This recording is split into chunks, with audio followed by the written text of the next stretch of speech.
Bersalam.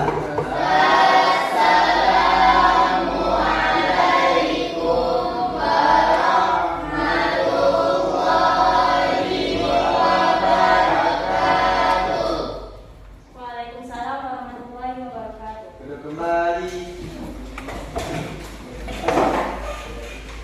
Oke, sebelum mulai pelajaran, alangkah baiknya kita berdoa terlebih dahulu. Berdoa dimulai.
Ada yang hadir?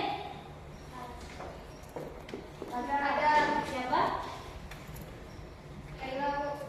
Kaila. Kenapa Kaila nggak hadir? Izin. Yang lain? Mundir, Bu. Mundir. Apa? Kenapa nggak hadir Mundir?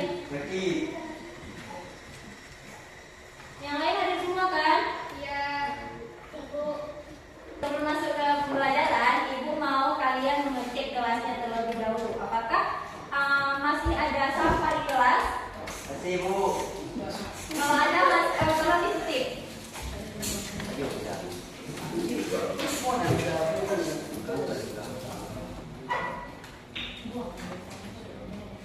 Oke, jadi tujuan pembelajaran kita hari ini yaitu supaya kalian mengetahui apa itu definisi dari teatrikalisasi puisi, terus prinsip teatrikalisasi puisi, sama genre teatrikal puisi.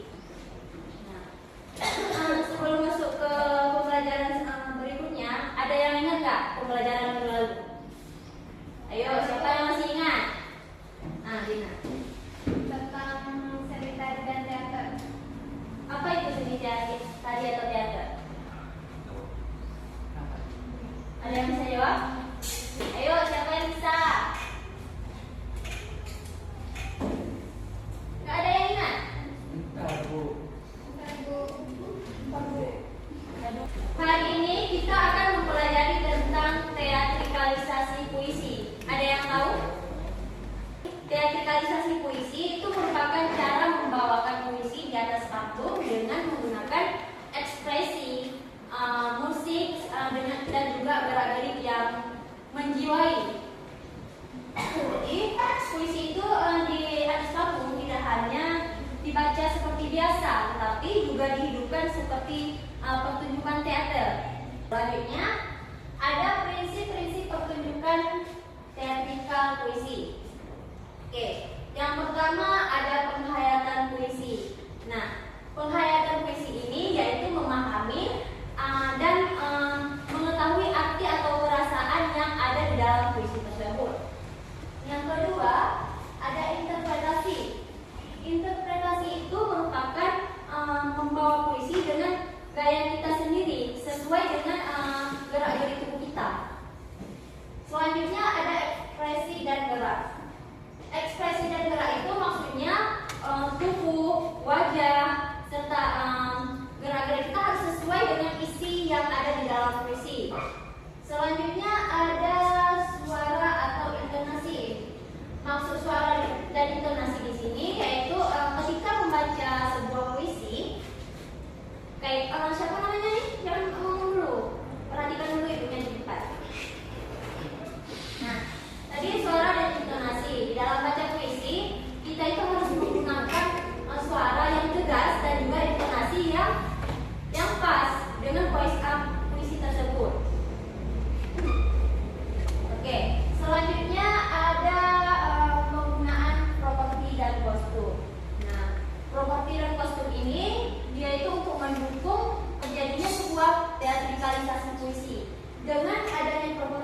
kostum, puisi yang kita bawakan akan lebih menjiwai, akan lebih mudah dipahami oleh para penonton.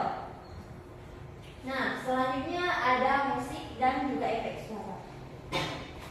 Nah, musik dan efek suara ini itu bertujuan untuk menambah suasana supaya puisi yang kita bawakan menjadi lebih hidup, tidak terlalu membosankan dan juga menegangkan. Selanjutnya ada skenografi. Jadi skenografi ini merupakan pengaturan panggung dan pencahayaan.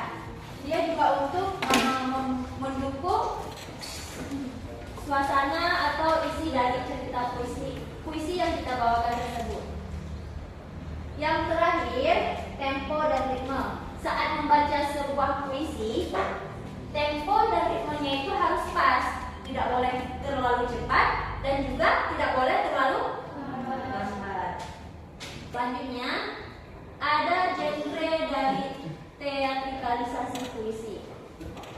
Yang pertama ada dramatik. Ada yang tahu apa itu dramatik?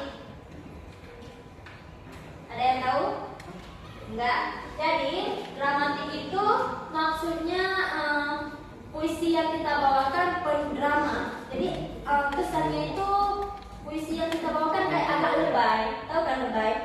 Nah, jadi kayak berlebihan gitu kayaknya. Yang kedua ada epic. Nah, genre epic ini dia itu lebih fokus ke cerita yang panjang seperti cerita pahlawan ataupun sejarah. Yang ketiga ada liris. Kalau liris ini dia itu lebih fokus pada penghayatan atau perasaan suasana hati si pembaca. Yang keempat ada eksperimental. Eksperimental ini merupakan gaya bebas. Jadi puisi yang teatrikalisasi puisi yang kita bawakan itu boleh kita bawa dengan teknologi ataupun dengan tarian. Kan ada tuh, misalnya orang lagi baca puisi terus orang yang lainnya lagi kayak nari supaya puisi tersebut bisa lebih tersampaikan kepada penonton. Yang kelima ada absurd. Absurd itu maksudnya puisi yang kita bacakan itu terlihat aneh dan unik, kadang juga tanpa makna yang jelas. Yang selanjutnya ada komedi. Ada yang tahu apa itu komedi? Apa? Ya, jadi puisi yang bergenre komedi itu berkesan lucu. Dan selanjutnya ada musikal. Nah, musikal ini juga sama seperti apa tadi? Eksperimental. Jadi dia bisa ditambahkan dengan musik supaya puisinya lebih menjiwai. Dan yang terakhir ada monolog. Ada yang tahu apa itu monolog? Kayaknya monolog itu nggak asing bahasanya. Ada yang tahu? Monolog itu merupakan pembawaan atau teater puisi yang dibawakan oleh satu orang. Jadi dia itu lebih menjiwai, lebih berekspresi. Dia cuma sendiri. Kalau yang tadi ada penarinya, ada yang main dramanya, sedangkan dia ini sendiri, tunggal. Itu yang disebut monolog. Nah, di sini ada contoh sebuah teatrikal puisi. Coba kalian perhatikan semua ya. Kayaknya udah pada ngantuk nih ya. Kok nggak ada suara? Oke. Sebelum kita melihat video teatrikal puisi, Bu, ada game. Mau main game nggak? Mau. Mau nggak? Mau. Coba bangun dulu semua. Berdiri di bangku masing-masing. Nah, jadi permainannya itu seperti ini. Kalau misalkan ibu bilang sakit, kalian pegangnya perut. Ya. Kalau ibu bilang sikut, kalian pegang siku. Dan kalau ibu pegang sikat, kalian ambil rebut kuenya dari kawan. Oke, udah paham gimana cara mainnya? Oke, mulai ya. Sakit. Sakit.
kalian.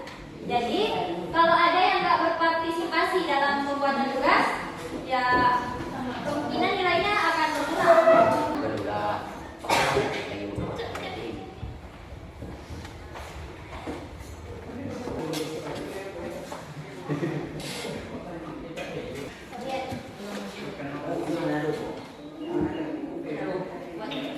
Udah siap semua? Belum, Bu? Kita tunggu dulu kawannya yang belum ya. Udah siap semua kan? Ya. Oke, kalau sudah, silakan kelompok satu maju.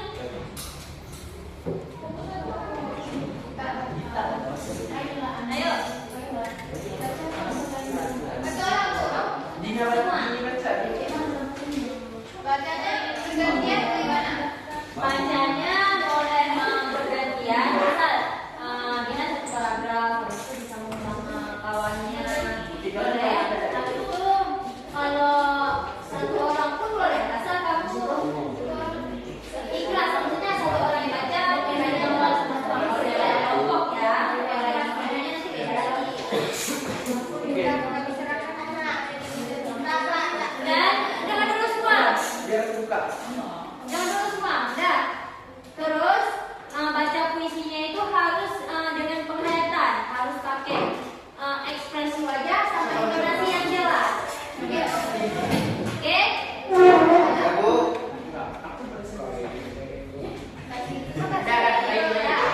Diam semua ya, ada yang bersuara.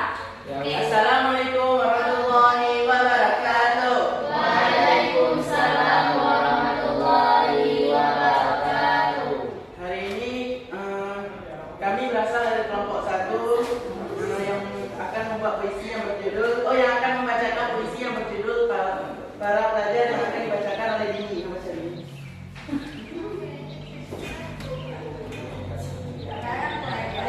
Kami tunggu untuk Indonesia. Kami hidup untuk Indonesia. Kami berjuang untuk Indonesia. Kami mati untuk Indonesia.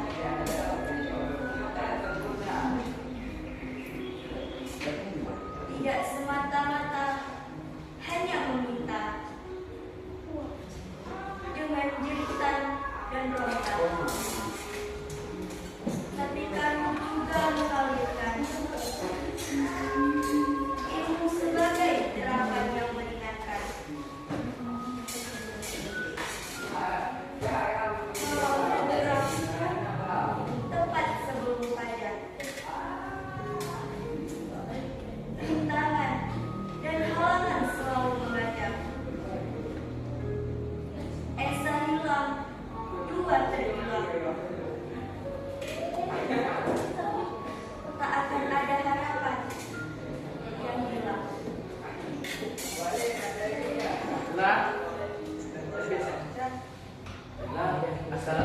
Sekian dari kelompok kami. Wabillahi taufiq wal hidayah. Wassalamualaikum warahmatullahi wabarakatuh.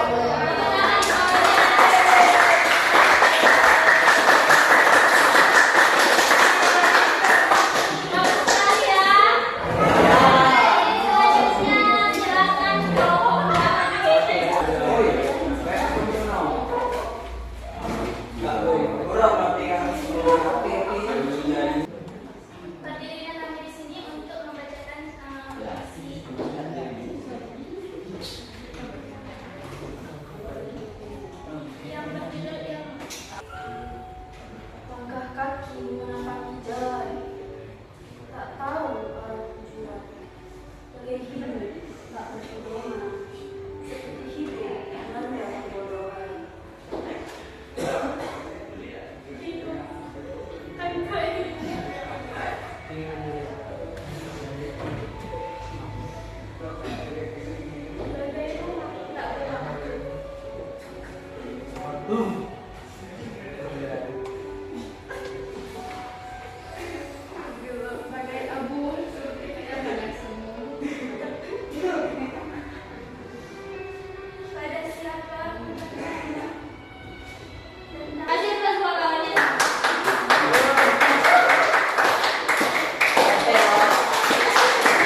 Jangan pakai. Ya. Nanti. Ya udah.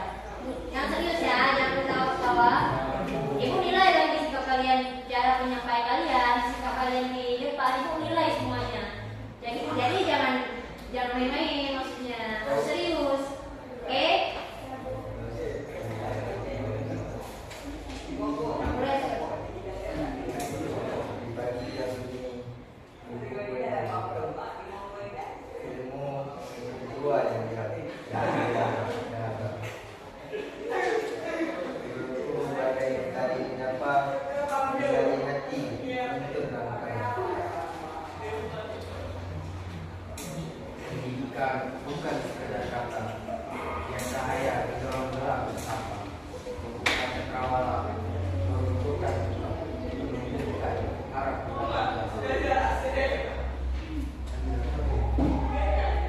ya huruf yang ini adalah terbuka di 12 pagi.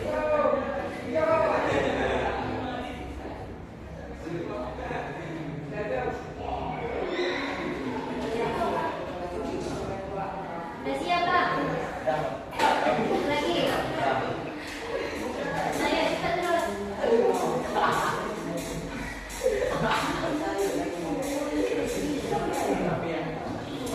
Baik pendidikan dan keberadaban kau hadirkan maka lelaki pada itu.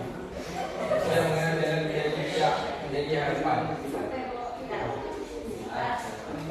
Sekian dari kami. Assalamualaikum warahmatullahi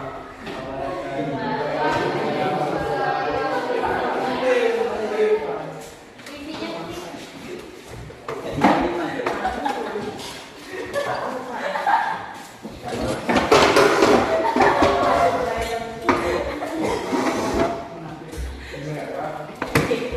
Oke, kasih plus dulu buat kita.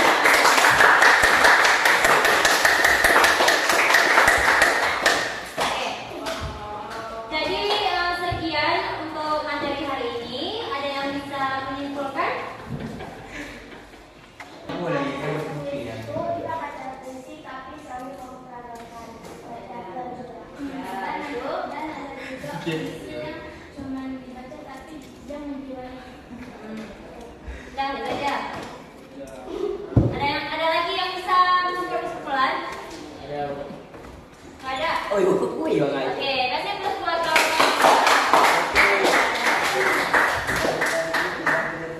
Jangan lupa makan. Untuk minggu depan kita praktekkan nari. Sama juga, maksudnya nanti kalian lihat video yang di depan, habis itu kalian